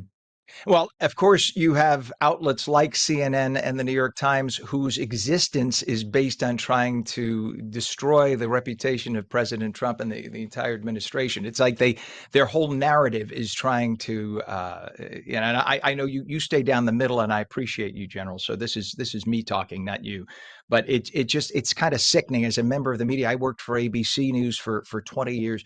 It makes me ill when I see outlets whose sole existence, it seems, is in order to discredit one side of the political aisle, which seems to be the case. This is America we're talking about here. Stop getting political. We're talking about having destroyed a hostile nation's ability to nuke us and our friends in the Middle East. And yet you have these outlets who are just looking like rabid wolves to attack the successes that we had. Now, you and I spoke the other day before this occurred, and you very clearly explained how the bunker busters work and everything else. Is there anything that you see here that could have gone even better than it did? The way it looks like this was textbook perfect. Absolutely textbook perfect. And let me refer back to your previous comments. I hear you regarding the media. I dealt with it for years in the Pentagon. I had 5 tours of duty there.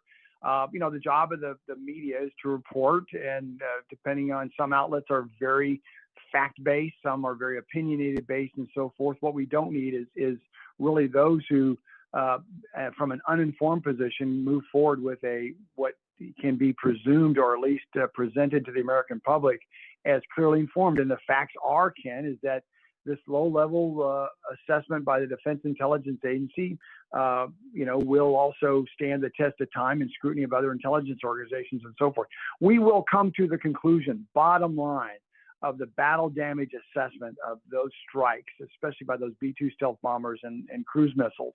I can tell you this, though, battle damage assessment is very difficult, it's very lengthy, and it goes through a number of very fact-based processes, from overhead satellite technology to manned aircraft over the target to do an assessment, to intelligence on the ground, and so forth, as well as with, and that would be principally probably Israeli Mossad intelligence, as well as Israeli special operations, and finally to put weapons inspectors on the ground there. My bottom line is, again, I believe that the targets were taken out. There's obviously, if you look at the satellites, those designated aim points were hit down to extraordinary pinpoint accuracy by those B-2 bombers, as well as from the Tomahawk cruise missiles at Isfahan. It's even led to the International Atomic Energy Agency director to say that, again, the damage that has been done by the strike was catastrophic. Our own director of the CIA says it's been severely damaged, and that's early reports on battle damage assessment. I believe that what we need to do, and what the president's going to compel Iran, is that you have UN or IAEA weapons inspectors, boots on the ground with other third parties, such as perhaps Israelis, more likely United States, or other third-party nations, to actually get to those 12 nuclear weapons sites and look for themselves and report back. But I can guarantee you those B-2 bombers and those Tomahawk land attack missiles did their job. Yeah, and I appreciate that, General. And for what it's worth, I know that the preliminary information from Mossad and from Israel is that there was total devastation, and even Iran acknowledged that there was destruction. So for Iran to say, yeah, there was destruction, it was almost like they were saying, please, no mas, no mas. It just makes me laugh that CNN and the New York Times almost sounds like they're skeptical of even Iran saying, yeah, we got destroyed, leave us alone, for God's sake. But it just shows you the rabid opinion of CNN and the New York Times, anything to try to discredit what is an obviously perfectly executed display of military might on the part of the United States and Israel. It's just so blatantly obvious that it just further discredits them, which is why CNN is down to 90,000 viewers a day. But that's a whole other story. I don't even want to give them any more reference on our air. Do you think at this point, though, that there might have been a possibility that Iran may have snuck out any of its enriched uranium before the attack, as we know that there were some trucks lined up in that site in the days leading up? It's the right question to ask at this very moment. I can guarantee you, U.S. intelligence agencies are taking a hard look at that, along with our allies, the Israelis. That's reported up to 2 days prior at Fordo, there were 16 trucks lined up outside of Fordo, which would, by the way, could have carted off a number of centrifuges. Centrifuges are key to spinning uranium into weapons-grade uranium. Could have been also a stockpile of their actual uranium itself. And it's reported that there was 900 pounds. Again, this is an assessment that needs a lot more work, but preliminarily speaking, that it could have been up to 900 pounds. That would have needed about 10 of those trucks. But the other aspect of this, though, is I believe that the Israelis especially are going to find, fix, and target whatever those lingering vehicles and really come to the conclusion in terms of where they are.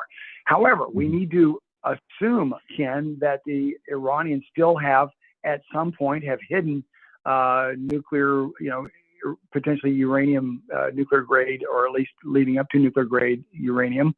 We presume that they still have existing some centrifuges. We presume that they have nuclear scientists. But the bottom line, if you look at the whole approach to this, what our men and women in uniform have done exceptionally well, as well as the Israelis, hats off to the Israelis, have gone after all 12 plus of their nuclear weapon sites. So if you look at the entire Iranian nuclear weapons development capability across all their nuclear weapon sites, first, they've been exposed. Second, they've been targeted. Third, they've been attacked. And fourth, they've been destroyed. And so that's really what is going to be the centerpiece. Now, what we need to do is we need to hold Iran's feet to the fire. I've advised the president that this is, again, an opportunity that Iran should have a reckoning, not necessarily a reprieve, that they should be held accountable, that they should also be compelled to have intrusive weapons inspectors, because they're not totally defeated here. They still have a functional government. They still have a military, although it's been decimated, but they still have ballistic missile capability. They still have relationships with their proxies. They still have a global terror network, although it's been significantly reduced. And so I think, the deal was closed Saturday night, but in order to compel Iran, to really be now brought back to any modicum of relationships that doesn't harbor threats against Israel, the United States, or its Gulf Arab nations, partners there, we need to continue on. We need to keep our foot on the gas, perhaps not militarily. And oh, by the way, Iran, we still have a capability to find, fix, target, and attack, and you won't even see us coming like you didn't see us coming on Saturday. But now we need to use diplomatic strength. Here is my point, Ken. Excellent. Well, we want you back on again, sir. Let us know what the latest is, because nobody has insight like you. And thank you to our good friends there at News Nation. News Nation Senior National Security Contributor, Lieutenant General Richard Newton. Thank you so much, sir, for coming on this morning and clarifying everything for us. We appreciate it. Good morning, Ken. Delighted to be with you, and just very proud of our men and women in uniform and what they do for this nation. Amen to that. God bless them all, and thank you, sir. Have a great day. It is 8:31 right now, and when we come back, the New Jersey Hall of Fame just announced its 2025 inductees. We're going to tell you some of the honorees, and the phone lines are open, taking your calls at 888-658-0234. We'll be right back.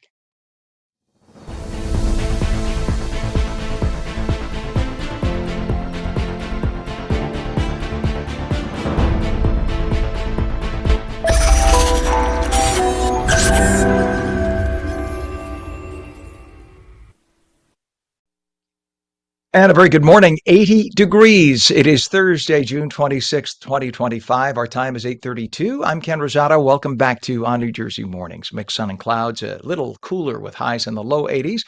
Meteorologist Mike Favetta with the detailed Garden State forecast. Good morning, Mike. Good morning, Ken. Yes, it's better weather for growing your basil today.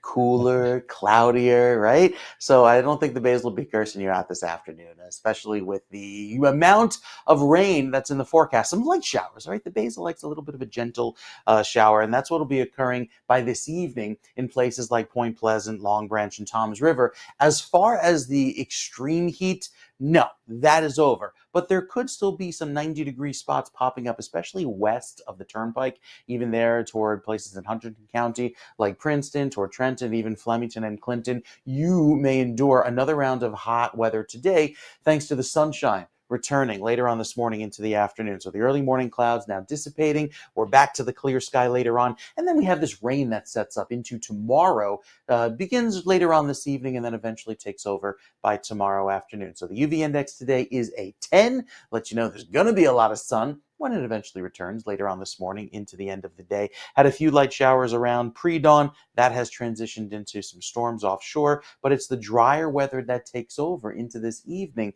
that'll look very pleasant in through the next few days. So again, the futurecast showing warmer weather taking over with those clouds and showers by the end of the day, again arriving around 8, 9 o'clock, and then another round of clouds for tomorrow that lasts into tomorrow night. Saturday evening could have some showers and storms, but I think most of the day will be cloudy in the morning, breaks of sun in the afternoon. The atmosphere is still unstable, so we could get another round of showers.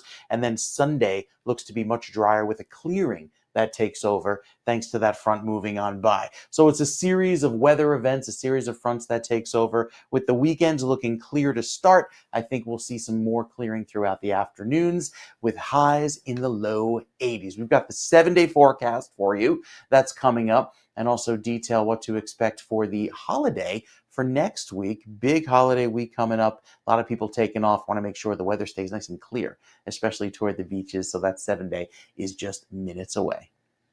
All right, so we'll be looking forward to it. Thank you so much, Mike. And we do have something that you won't look forward to. This is a picture of I-287 near exit 42 in Pequannock. It is a mess right now, and this is all due to buckling roadways being repaired.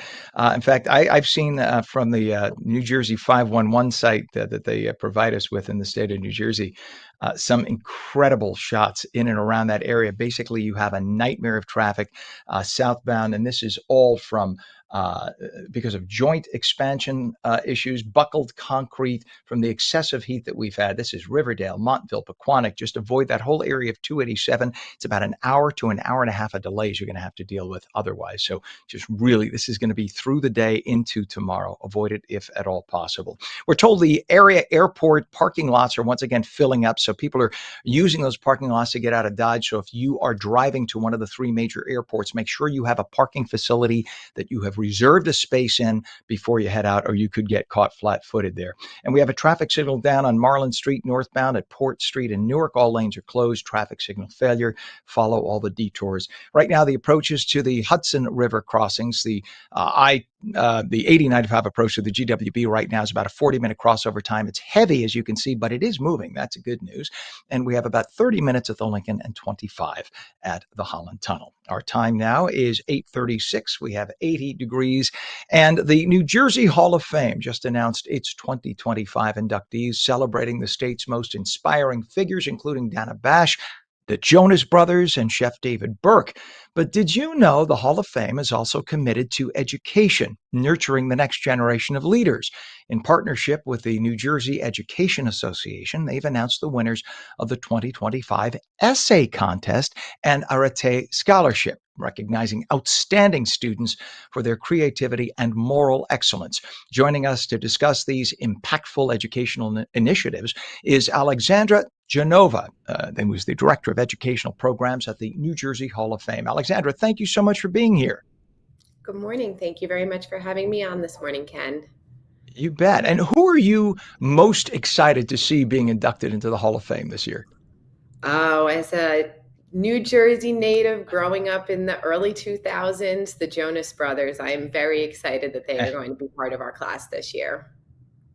That's awesome. And, we have a connection to the Jonas Brothers. One of our people who works for our company is married to one of the Jonas Brothers, or her sister is married to one of the Jonas Brothers. So there's a connection. I know it's like once removed, et cetera. So we're very excited and proud for the Jonas Brothers, too. The nice thing is they have always maintained a quality, classy way about them, and they have never shied away from their Jersey roots. So we love the Jonases. God bless them. We do. And can you tell right, 100%.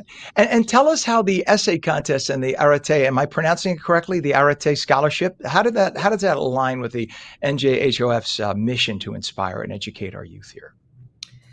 So we have been putting out our essay contests now for close to 10 years. Arete started around 2016, and I believe we are in our 14th year of our NJEA contest. So we have been encouraging students to lean into New Jersey pride, inspiration, and motivation in their communities for the past 10 plus years.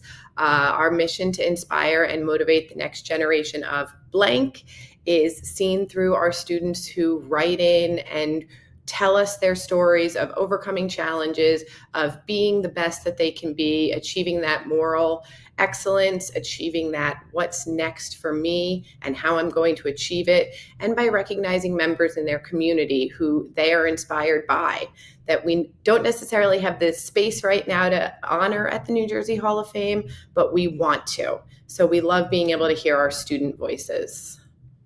And this year's essay contest winners wrote very compelling essays about inspiring New Jersey figures. So what stood out to you about their submissions, and how do the essays reflect the values of the NJHOF aims and how they want to promote them?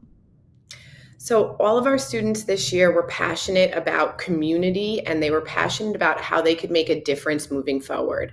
There is very much, I think, student-led activism happening right now, where students are recognizing things that they feel they have the chance to impact and change. So many of our students this year wrote about political leaders. They wrote about how they have been involved in creating communities in their schools. They wrote about how they are working towards making change. And I think that's a very important place for our students to be. And it's very important for them to find leaders and to find people that they can look up to who have been role models to them and who are helping them achieve the goals that they want to reach, whether it's through academics, whether it's through sports, whether it's through being a positive community member. We've really seen a lot of our students leaning into making their communities better. And the Arete Scholarship honors 4 high school seniors specifically for embodying moral excellence and Jersey pride, of course. And what makes these students' achievements and aspirations so remarkable? So when we say Arete, we kind of think of the being the best that you can be, but a high school senior still has so much life ahead of them that they are working towards being the best that they can be. So it's really inspiring to see their commitment, not only to their academics, not only to their community engagement and involvement, but listening to their stories of how Arete is helping to inspire them in the future. When they head off to college or trade school, what's next for them, how they are going to be impactful in whatever community they choose to continue their education in. So the students that have written in for our Arete Scholars are all in different areas. We have somebody who's working in AI, we have somebody who's working in politics, and these students have all set themselves up to be in a position where they can help inspire not only their other student peers, but also help inspire younger students and even older generations. And the NJHOF's partnership with the NJEA is key to these programs. So how does this collaboration amplify the impact to the Hall of Fame's educational efforts across New Jersey? Absolutely. We are very lucky to be able to work with NJEA. They obviously have an incredible teacher network across the state. They are incredibly supportive of our mission and our space at American Dream. We have been able to work with them not only to get our essays out there, but also to share our field trip programming, the different events and family programming that we have at our space. And they have been supportive since our iteration in 2008. They understand the importance of New Jersey pride, of recognizing so many different people across different areas in New Jersey that really help motivate and inspire students, people who come from the same places our students come from, people who have been in the same situations our students have been in, and they really help amplify the stories of inspiration so students can help connect with people from New Jersey just like them. And with the 2026 application window opening on October 1st, it'll be here before you know it. What advice would you give students considering applying for the essay contest or Arete Scholarship?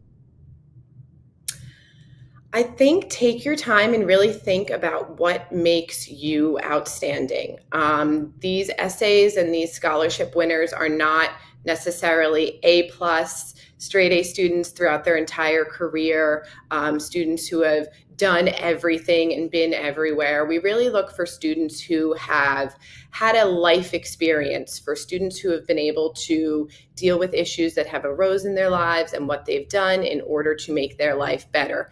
And we also look for students who really work on that community engagement level. We want to see students who are involved in different aspects of community, students who are really interested and actively working towards bettering themselves in any capacity. We've had students who have been born in different places, students who have had different family issues, students who have had maybe academic setbacks, and we really want students to be able to take whatever roadblock they've faced, and we want students to be able to express how they can overcome that, which really embodies that arete of living up to your greatest potential. And everybody's potential is different. It sure is. And I love the fact that it's being recognized in this way. That's fantastic. Alexandra Genova, the Director of Educational Programs at the New Jersey Hall of Fame, thank you so much for joining us this morning. Great to have you on. Thank you very much. I appreciate it. You bet. It is 80 degrees already, 8:44. When we come back, we will be joined by a hot new performer in the world. You know what? I'm sorry. I'm mixing this up. We had somebody on today. We're going to have him on next Monday. I'm jumping the gun. In the meantime, I tell you, hot new performer is named Mike Favetta. He's going to be on with the forecast. Mixed sun and clouds today, a lot cooler than it has been. Highs only in the low 80s. Michael returned with a full Garden State forecast. Plus, we'll take your calls at 888-658-0234. You're watching On New Jersey Mornings. Don't go away. I'll get another cup of coffee.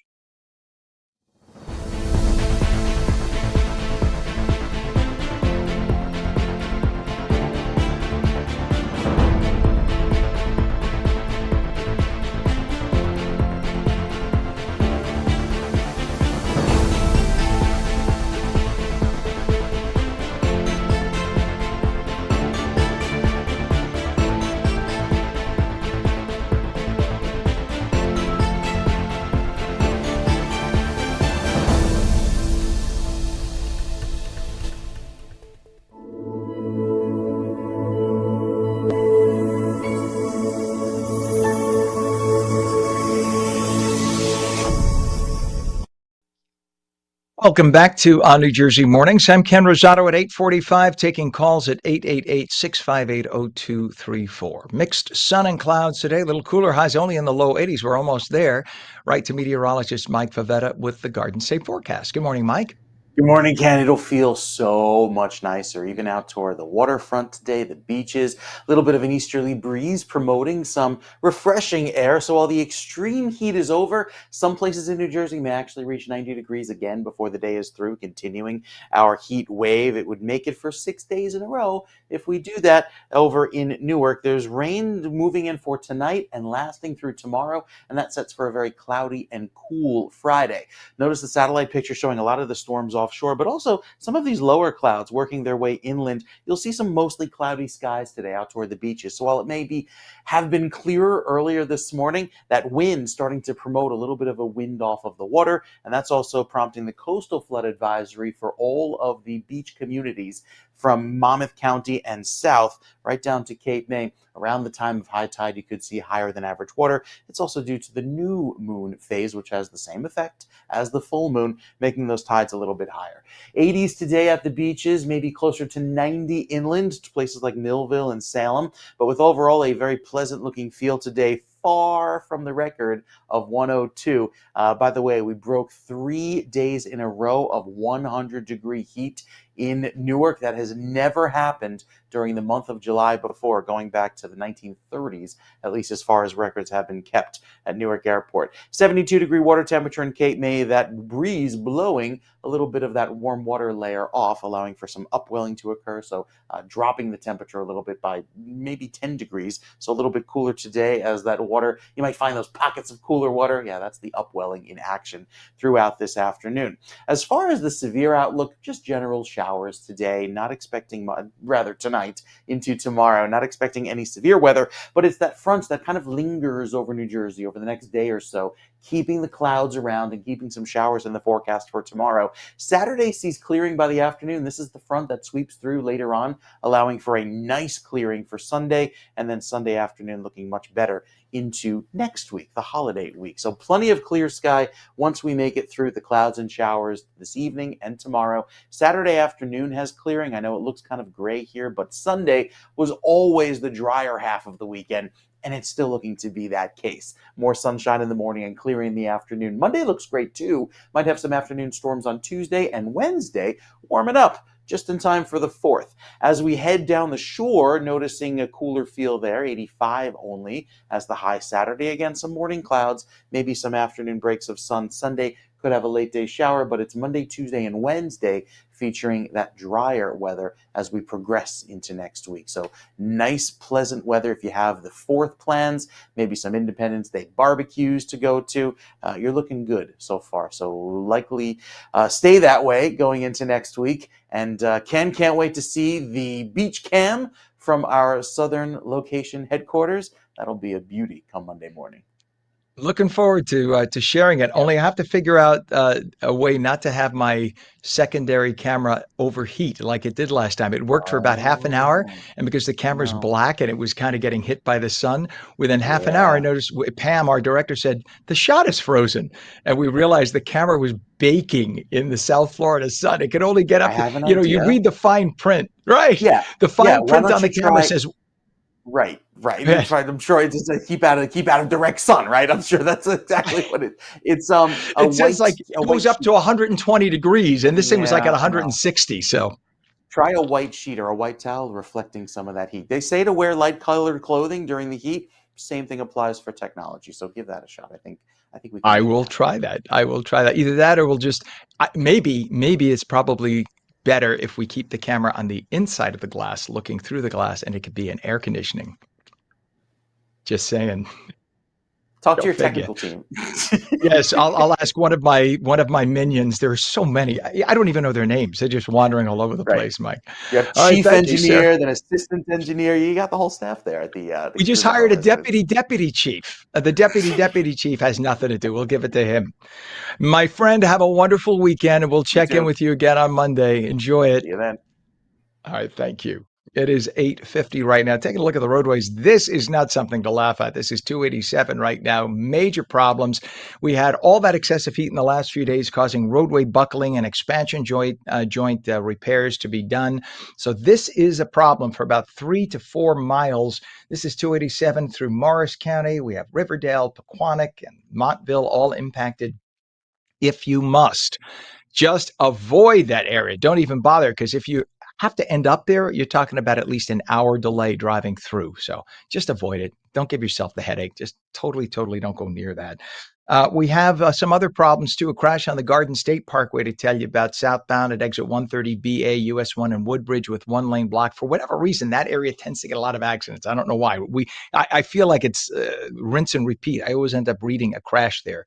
We have a crash on 295 southbound north of exit 18. Guess what was going on there? Roving repairs. So somebody probably didn't see the car stopped and didn't hit their brake in time. And that is in the area of Paulsboro. We have JFK Airport and the other airports in the region, all of their parking lots, their satellite parking lots, all pretty full, about 97%. So make sure you have a reservation if you're driving to the airports, a reservation parking space. Do not just go and assume you'll find a place. We have traffic signal down Marlin Street northbound at Port Street in Newark. All lanes are closed and the traffic signal is failing. And an overturned tractor trailer still on I-80 eastbound west of exit 25 Mount Olive Township with 2 right lanes of the 3 lanes and the right shoulder all closed. It is 8:52. We take a look at the 8095 approach to the GWB right now. It is, I'm sorry. Forgive me. Thank you, Pam. This is 106.5 mile marker, eastern spur north of the Southern Mixing Bowl. This is leading to the turnpike leading to Newark Airport. And you can see a lot of volume. It is moving, but a lot of volume. So if you're headed to the airport, remember that so you don't get stuck in any traffic there. Now, we have the 8095 approach to the GWB right now is moving. It is heavy, but moving. You got about a 35 to 40 minute crossover time, which is not that bad considering. See that? It's nice to see the vehicles moving. About 25 minutes at the Lincoln and 20 at the Holland. 8:52. If you are a sports fan, this next story is for you. From superstar meet and greets to rare collectibles and major Garden State pride, Fanatics Fest NYC had it all. Our Lisa Marie Falbo takes us inside the most epic convergence of sports, entertainment, and culture. And you were telling me this is different, isn't it? So let's take a look at what Lisa Marie Falbo has to tell us. As part of the New York Yankees annual Hope Week, the team honored the Valerie Fund, a Warren, New Jersey-based nonprofit that supports children with blood disorders and cancer. From a high-energy karaoke party to a VIP visit to Yankee Stadium, this day was unforgettable for these special families. The day started with music, microphones, and more than a few dance moves. As Valerie Fund families joined the New York Yankees for a karaoke party they'll never forget. You rocked the stage today, my friend. Thank you so much. Yeah, I've been singing since I was probably 3 years old, since the time I could talk. Meeting Brian Cashman, I was kind of like, wow, I had no idea I would be singing with him. And then he just came up to me and was like, hi, I'm Brian, nice to meet you. And I was like, wow, it was awesome. New Jersey native Anthony Volpe was all in, singing and bonding with kids who've been through far more than most their age. It doesn't really feel like giving back. I think it just feels what's right. Hope Week is all about turning the spotlight onto everyday heroes. For the Goldstein family, founders of the Valerie Fund, today was a celebration of strength and survival. It's just phenomenal that there's so many good people out there. Everybody talks about terrible people. We can only talk about good people, because people came out of the woodwork to help us. But the Yankees weren't done. After karaoke, the families were surprised with a VIP trip to Yankee Stadium, complete with dugout access, behind-the-scene tours, and a walk on the field. Today was a day full of music, fun, laughter, and love, reminding us what life is all about. From New Jersey, I'm Lisa Marie Falbo. Very nice, Lisa Marie. Thank you. I'm sorry I messed up the intro to it, but Lisa Marie always ends up wrapping it all up beautifully and telling such a great story. So we appreciate that. It is 8:55, and President Trump announced yesterday that Israel toured the bombed former nuclear facilities in Iran and reported everything was fully destroyed. They just had a news conference a few minutes ago, and they confirm there's nothing left. So CNN and New York Times trying to say that we don't know that things were destroyed. Yeah, we do. Israel got in there. Even Iran itself has said total destruction. History will prove that CNN and the New York Times are totally discredited as news organizations. And all the time that we love to say that New York Times is the newspaper of record, they should be ashamed of themselves. Their founders should roll over in their graves for the way they have performed in the last decade or so, treating two political sides with totally different rule books. It is 8:56. A former top aide to President Biden said that she was authorized to direct the auto pen signatures, but had no idea who in the president's inner circle was telling her to use the auto pen. So now this opens up a big can of worms. The woman you see on your screen is Neera Tanden. She's the former director of Biden's Domestic Policy Council. She testified for hours Tuesday during an interview in front of the House Oversight Committee. They are investigating former President Biden's mental acuity and his use of the auto pen that he used, by the way, to sign pardons, memos, and other important documents. So apparently she is saying, yes, I would get the call or the memo to sign X, Y, and Z, and I would just do it. The question is, who the hell was on the other end of the memo? And did President Biden, even know that he was the one authorizing this? Apparently, that may not be the case. So this is going to lead to further investigations. And the question is, what if it turns out we find out somebody rogue in the president's inner circle or the president's wife, the first lady, was the one calling her and telling her to use the auto pen, and the president had no idea about it? Does that mean that everything that was signed with the auto pen is now negate? We have to think about it. 8:57, Congresswoman LaMonica McIver pleaded not guilty in federal court yesterday to charges of assaulting, resisting, and impeding Homeland Security investigators while she was protesting at the Delaney Hall Detention Center last month in Newark. MacIver appeared by Zoom at her first hearing on May 21st, but was present for yesterday's hearing. New Jersey's interim U.S. Attorney Alina Habba issued a 3-count indictment against the Congresswoman, who insists she is innocent, despite video which Habba claims shows MacIver trying to stop ICE agents from arresting Newark Mayor Ras Baraka, slamming her forearm into the body of one agent and forcibly grabbing him. Her trial date November 10th. If convicted, she could see years behind bars. And a freak accident in Asbury Park sent a woman to the hospital. The unidentified woman works as a city lifeguard in her early 20s. About 9:30 on Tuesday morning, she was at the 3rd Avenue beach. An umbrella got lifted by a big gust of wind, flew toward her. She was struck by the umbrella, piercing her under the armpit. It exited her shoulder blade. Amazingly, she never lost consciousness. She was rushed to the hospital, and it is believed she's going to be okay. Prayers for her. It is 8:58. Meteorologist Mike Favetta says mixed sun and clouds today, a little cooler, highs in the low 80s. And that is on New Jersey Mornings for your Thursday, June 26th, 2025. I'm Ken Rosato. And remember, you could stream us at ONNJ.com, Roku, Fire TV, News on Samsung TV Plus, Apple TV, YouTube, Facebook, and X. And we stream live on Rumble and Twitch. Go to twitch.tv/OnNJ Jersey. We'll catch you again on Monday morning, starting at 7 a.m. Until then, have a great weekend. Tell all your friends about us. Have a wonderful day and a great weekend.